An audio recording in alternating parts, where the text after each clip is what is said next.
नाज़रीन, सिंध जी नाले वारी फनकारा फौजिया सूमरो के विछोड़े के 18 साल गुजरी विया आहिनि। संदसि आवाज़ अॼु बि झर जंग में गूंजे थो। सकाफ़त खाते समेत कंहिं बि खेसि वर्षीअ ते यादि न कयो। संदसि कैरियत बाबति ॾिसूं था ही रिपोर्ट।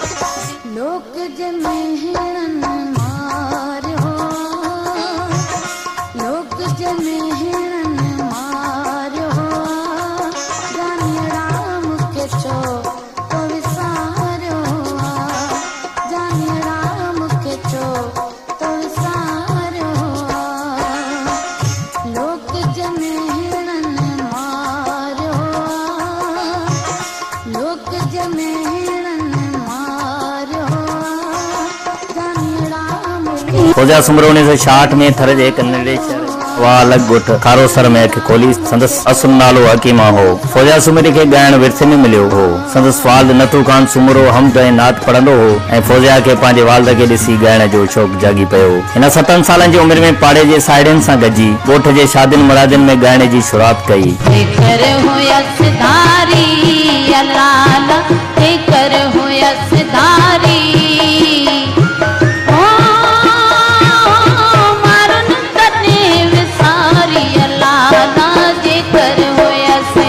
उन्नीस 1980 में हिन जी मुलाक़ात रेडियो पाकिस्तान हैदराबाद ते ढोलक नवाज़ गुलाम सिंह कलेरिया सां थी। अहिड़ी तरह ॻाइण जी सिख्या फौजिया सूमरो गुलाम सिंह कलेरिया खां वरिती।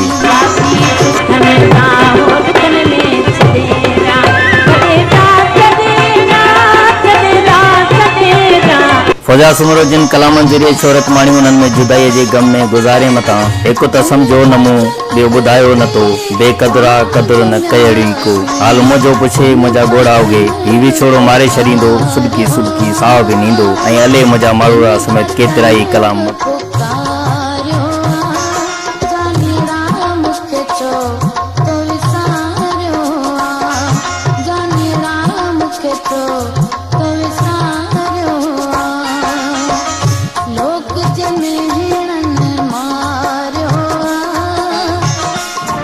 घुटन जी तकलीफ़ सां गुलकारा फौजिया सूमरे के 4 सितंबर 2002 ते कराची अस्पताल में दाख़िल कयो, जिते हुन दम धणी हवाले कयो। तोड़े जो फौजिया सूमरो हिन दुनिया में नाहे रही, पर हू अॼु बि मदान जे दिलनि में मौजूद आहे।